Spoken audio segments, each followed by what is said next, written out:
जय गायत्री बच्चों, स्वस्तिक शिक्षण संकुल में आपका स्वागत है। बच्चों, आज हम कक्षा 2 में विषय हिंदी पढ़ने जा रहे हैं। हमारा पाठ है 11 और उसका नाम है टेसू राजा बीच बाजार। क्या नाम है? टेसू राजा बीच बाजार। तो चलो हम इस पाठ को पढ़ते हैं। ध्यान से सुनिएगा और समझने हैं ताकि आप इसके प्रश्नों के जवाब खुद से कर सको। तो चलो मैं यहाँ पे पाठ आपको पढ़ा देती हूँ। टेसू राजा बीच बाजार। क्या है? टेसू राजा बीच बाजार। खड़े हुए ले रहे अनार। टेसू राजा बीच बाजार में क्या कर रहे हैं? अनार ले रहे हैं। क्या कर रहे हैं? अनार। फिर इस अनार में कितने दाने? इस अनार में कितने दाने? जितने हो कंबल में खाने। क्या है? जितने हो कंबल में खाने। फिर आगे, कितने हैं कंबल में खाने? कितने हैं कंबल में खाने? भेड़ भला क्यों लगी बताने? भेड़ भला क्यों लगी बताने? एक झुंड में भेड़ें कितनी? क्या है यहाँ पे? एक झुंड में भेड़ें कितनी? एक पेड़ पर पत्ती जितनी। कितना है? एक पेड़ पर पत्ती जितनी। आगे देखिए, एक पेड़ पर कितने पत्ते? यहाँ पे क्या बोल रहा है? एक पेड़ पर कितने पत्ते? जितने गोपी के घर लत्ते। लत्ते यानी कपड़े। क्या है यहाँ पे? एक पेड़ पर कितने पत्ते? एक पेड़ पर कितने पत्ते हैं? जितने गोपी के घर लत्ते। गोपी के घर लत्ते कितने? गोपी के घर लत्ते कितने? कलकत्ते में कुत्ते जितने। कलकत्ते में कुत्ते जितने। 20,23,000 दाने वाला एक अनार। 20,23,000 दाने वाला एक अनार। टेसू राजा कहे पुकार, लाओ मुझको दे दो 4। क्या बोल रहा है? टेसू राजा कहे पुकार, लाओ मुझको दे दो 4। ठीक है। अब यहाँ पे अनगिनत, गिनत और अनगिनत। गिनत का मतलब है जिसको आप गिन सकते हैं और अनगिनत का मतलब है जिसे आप नहीं गिन सकते। चलो आगे यहाँ पे देखते हैं। कुछ चीज़ें ऐसी होती हैं जिन्हें गिना जा सकता है, मतलब जिनको हम गिन सकते हैं उनको हम क्या बोलेंगे? गिनत। और जिन चीज़ों को हम नहीं गिन सकते उनको क्या बोलेंगे? अनगिनत, यानी गिना नहीं जा सकता। ठीक है। तो यहाँ पे दिया हुआ है कि कुछ चीज़ें ऐसी होती हैं जिन्हें हम जा सकता है और कुछ चीज़ों को नहीं। जिन चीज़ों को गिन सकते हैं उनके आगे हमें क्या करना है? हाँ लिखना है। क्या करना है? हाँ लिखना है। और जिन्हें नहीं गिन सकते उनके आगे हमें नहीं लिखना है। ठीक है। तो चलो हम यहाँ पे करते हैं। यहाँ पे आपको दिया हुआ है कंबल के खाने। आपने कंबल देखे होंगे, उसमें कई तरीके के डिजाइन होते हैं, बॉक्स होते हैं, खाने होते हैं। तो क्या आप कंबल के खाने को गिन सकते हैं? हाँ। तो हम यहाँ पे लिखेंगे हाँ। फिर पेड़ के पत्ते। पेड़ के पत्ते को आप गिन सकते हैं? नहीं। तो हम यहाँ पे लिखेंगे नहीं। ठीक है। फिर सिर के बाल। सिर के बाल आप गिन सकते हैं? नहीं। सिर के बालों को हम नहीं गिन सकते। फिर है आसमान के तारे। आसमान में आपने तारे देखे हैं, क्या आप उनको गिन सकते हो? नहीं। तो हम यहाँ पे लिखेंगे नहीं। फिर है घर के लोग। आपके घर में कितने लोग हैं उनको आप गिन सकते हो? हाँ। हमारे घर में कितने लोग हैं, दूसरे के घर में कितने लोग हैं, हम उन्हें गिन सकते हैं। तो हम यहाँ पे लिखेंगे हाँ। कॉपी के पन्ने। आपकी जो नोट है, लिस्ट में आप लिखते हो, उसके आप पत्ते गिन सकते हो? हाँ। तो हम यहाँ पे लिखेंगे हाँ। फिर है चींटी के पैर। क्या है? चींटी के पैर। तो चींटी के पैर को हम गिन सकते हैं? हाँ। फिर अपने कपड़े। अपने कपड़े आप गिन सकते हो? आपके पास कितने कपड़े हैं? हाँ। तो हम यहाँ पे लिखेंगे हाँ। कमीज के बटन। आप जो शर्ट पहनते हो, कमीज पहनते हो, उसमें कितनी बटनें हैं उनको आप गिन सकते हो? हाँ। तो हम यहाँ पे जवाब में लिखेंगे हाँ। स्कूल के बच्चे। आपके स्कूल में कितने बच्चे हैं? तो क्या आप उन्हें गिन सकते हो? हाँ। ठीक है। तो यानी हमने यहाँ पे जिन चीज़ों को हम नहीं गिन सकते, यानी जो अनगिनत है उसके आगे हमने नहीं लिखा है, और जिनको हम गिन सकते हैं यानी जो गिनत हैं उनके आगे हमने उसको हाँ लिखा। आगे बढ़ते हैं। आगे देखो यहाँ पे कवि बन जाओ तुम, नीचे दी गई कविता को ध्यान से पढ़ो और उसके आधार पे आपको 2 लाइनें खुद से बनानी। एक पेड़ पर कितने पत्ते, जितने गोपी के घर लत्ते। गोपी के घर लत्ते कितने, कलकत्ते में कुत्ते जितने। ठीक है, ये कविता है, इसके आधार पे 2 लाइन यहाँ पे आपको बना के करनी। फिर है तुम्हारा अंदाजा। अब तुम्हें यहाँ पे खुद से अंदाजा लाना है। 20,23,000 दाने वाला एक अनार। क्या सचमुच अनार में इतने दाने होते हैं? आपने अनार देखा होगा, खाया भी होगा। आपने देखे हैं क्या 20,000 और 23,000 दानों वाला कोई अनार होगा? तो क्या होगा? नहीं। ठीक है, आपको अंदाज़ा लगाना है। फिर एक अनार में कितने दाने होते हैं? अब अंदाजित आप बताओ, एक अनार में कितने दाने होंगे? तकरीबन 50। ठीक है। एक मटर में कितने दाने होंगे? 5 या 6? 5 लिख देते। एक भुट्टे में कितने दाने? आपने मकाई का जो वो चबाते हो, मकाई या भुट्टा, उसमें कितने दाने होते हैं? उसमें कम से कम अंदाजित कितना हो जाएगा? 100 से ज़्यादा। ठीक है, हम यहाँ पे 150 लिख देते हैं। एक मूंगफली में कितने दाने होते हैं? 2 या 3। 2 या 3। मौका मिलने पर जरूर जांच करना कि तुम्हारा अंदाज़ा कितना सही। अब मैंने तो यहाँ पे अंदाजित आपको इस तरीके से लिखवा दिया। आप अपने आप से इस चीज़ को करके देखना। आपके घर में अगर अनार आया है, एक अनार छील के उसके दाने गिनना, फिर देखना कि क्या हमारा अंदाज़ा ठीक है। ठीक है, फिर उसके बाद में हाट बाज़ार। हाट बाज़ार मतलब मार्केट, आप जहाँ शॉपिंग करते हो वो है हमारा हाट बाज़ार। चलो ये इसके बारे में देखते हैं। टेसू राजा बाजार अनार लेने गए थे। तुम बाजार क्या क्या लेने जाते हो? जो टेसू राजा है वो बाजार में क्या करने गया है? अनार लेने गया है। आप क्या क्या लेने जाते हो? क्या क्या लेने जाते हो आप? फल, सब्जी, है ना, कपड़े या कोई भी और सामान, खिलौने वगैरह।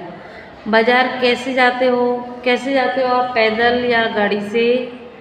तो पैदल, हम यहाँ पे लिख देते हैं पैदल। उस बाज़ार का क्या नाम है? उस बाज़ार का क्या नाम है? जो भी आपके बाज़ार पास में हो आप उसका नाम लिख सकते हैं। अपने घर के पास के कुछ और बाज़ारों के नाम लिखो। आप अपने घर के आजू बाजू में कोई भी बाज़ार हो उसका नाम लिख सकते हो। बाज़ार अलग अलग तरह के होते हैं, जैसे मंडी, साग मंडी या फलों की मंडी, वो अलग। हाट, सोम बाज़ार, मॉल, पैंट, किनारी बाज़ार आदि। कक्षा में बात करो कि इन सब बाज़ारों में क्या अंतर है। तुम्हारे घर के पास में किस तरीके के बाज़ार हैं। आगे यहाँ पे देखिए, फेरबदल। क्या है? फेरबदल। जितने हो कंबल में खाने। इस वाक्य को इस तरह से भी लिख सकते हैं, कंबल में जितने खाने हों। इसी तरीके से नीचे लिखे गए वाक्यों को बदलो। जितने हो कंबल में खाने। कितने हैं कंबल में खाने? खाने कंबल में कितने हैं? यहाँ पे लिखेंगे खाने कंबल में कितने हैं। उसके बाद एक झुंड में भेड़ें कितनी? तो क्या करेंगे? भेड़ें कितनी हैं झुंड में। तो यहाँ पे लिखेंगे भेड़ें कितनी हैं,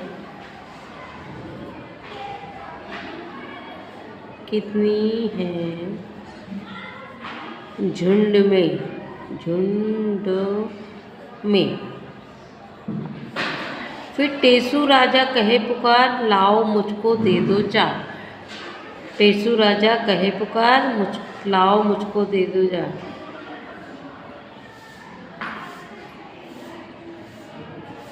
यहाँ पे लिखोगे आप टेसू राजा कहे पुकार।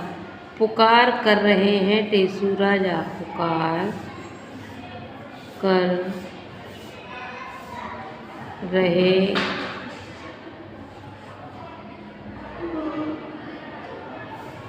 पुकार कर रहे टेसू राजा, लाओ मुझको दे दो चार। चार मुझको, लाओ चार मुझको दे दो। लाओ चार मुझको दे दो। फूलों से बनाओ होली के रंग। ठीक है, तो यहाँ लिखेंगे होली के रंग फूलों से बनाओ। होली के रंग फूलों से बनाओ। ठीक है, फिर उसके बाद में आगे आप देखिए, किसके नाम टेसू राजा बीच बाजार खड़े हुए ले रहे अनार। अनार, आम, अमरूद, पपीता, ये सब फलों के नाम बताओ। ये सब किसके नाम हैं? ठीक है, तो कोलकाता, दिल्ली, भोपाल।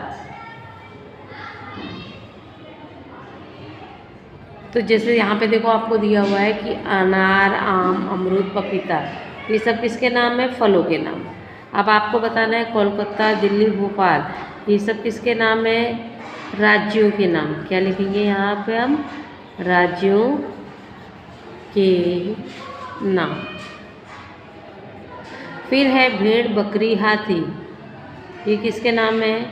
पशुओं के नाम। किसके नाम? पशुओं के नाम। कमीज, कुर्ता, साड़ी, ये किसके नाम है?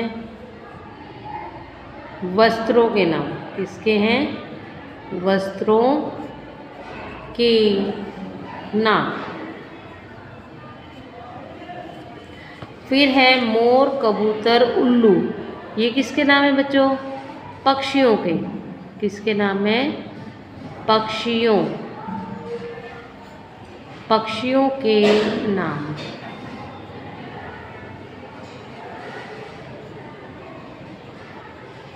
फिर है आलू, बैंगन, भिंडी, ये किसके नाम है?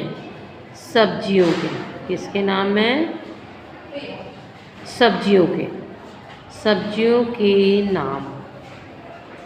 ठीक, फिर उसके बाद में बाजार, बाजा, क्या है? बाजार, बाजा। इन शब्दों को बोलकर देखो, जा और जा।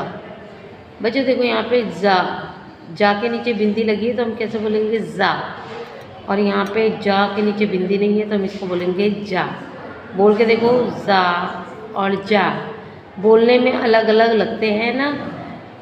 नीचे ऐसे कुछ और शब्द दिए गए हैं, उन्हें बोलो और खोजो कि अक्षर के नीचे बिंदु होने पर ना होने से आवाज़ में क्या फ़र्क पड़ता है।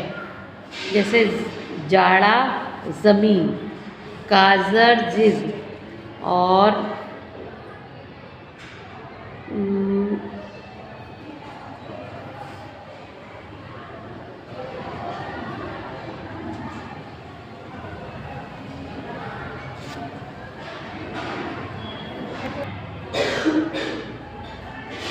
तो यहाँ पे देखो दो शब्द यहाँ पे हमने बनाए हैं, नज़ारा और नज़ाकत।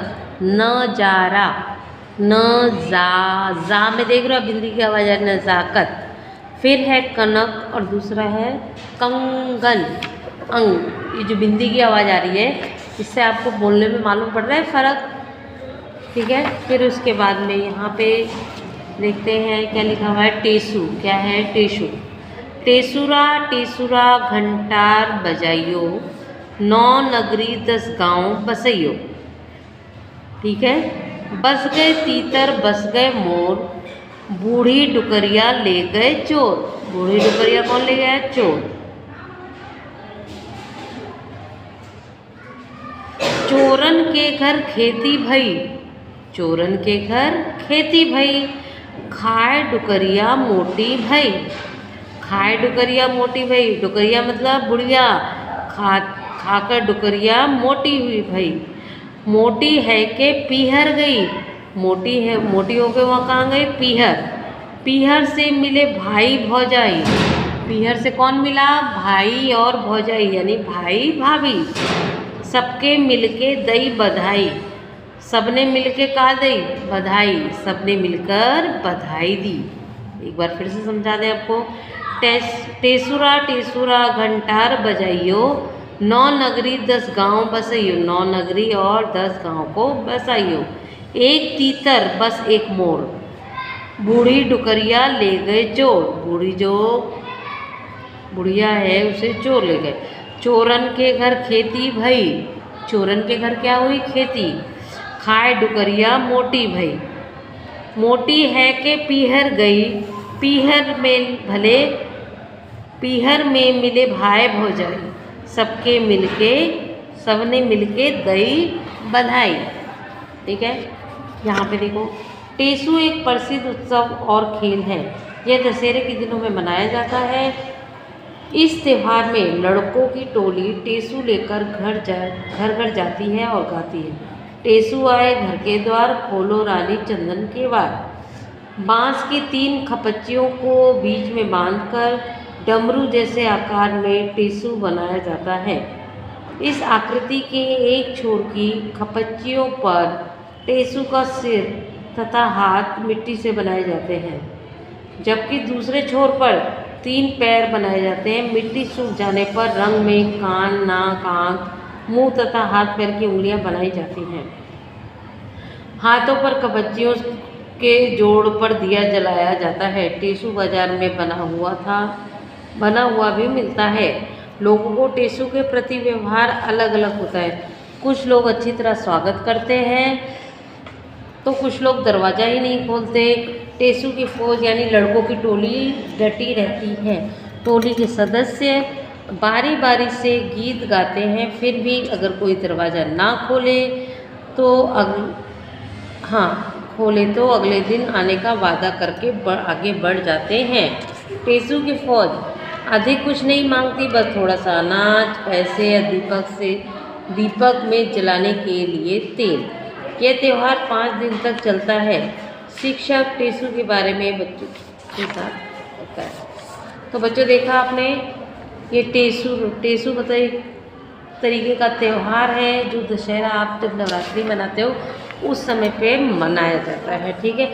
उस त्योहारों के बारे में यहाँ पे आपको दिया हुआ है कि इसमें लड़के लोग जो हैं बांस की खपच्चियों से टेसू जैसा कुछ आकार पुतला तैयार करते हैं और उसको लेकर घर घर जाकर गीत गाते हैं और उनसे चीज़ें मांगते हैं, जैसे तेल जलाने के लिए और थोड़ा बहुत खाने पीने का सामान। ठीक है, इस तरीके से। तो बच्चों देखा आपने, आज आपने 11वां पार्ट जो यहाँ पे मैंने आपको पढ़ाया है और उसको समझाया है, उसको देखना है और समझना है कि इस पार्ट में क्या क्या समझाया गया, क्योंकि इसी के आधार पर आगे आपको स्वाध्याय में प्रश्नों के जवाब लिखने हैं। तो आज के इस वीडियो के लिए बच्चों जय गायत्री।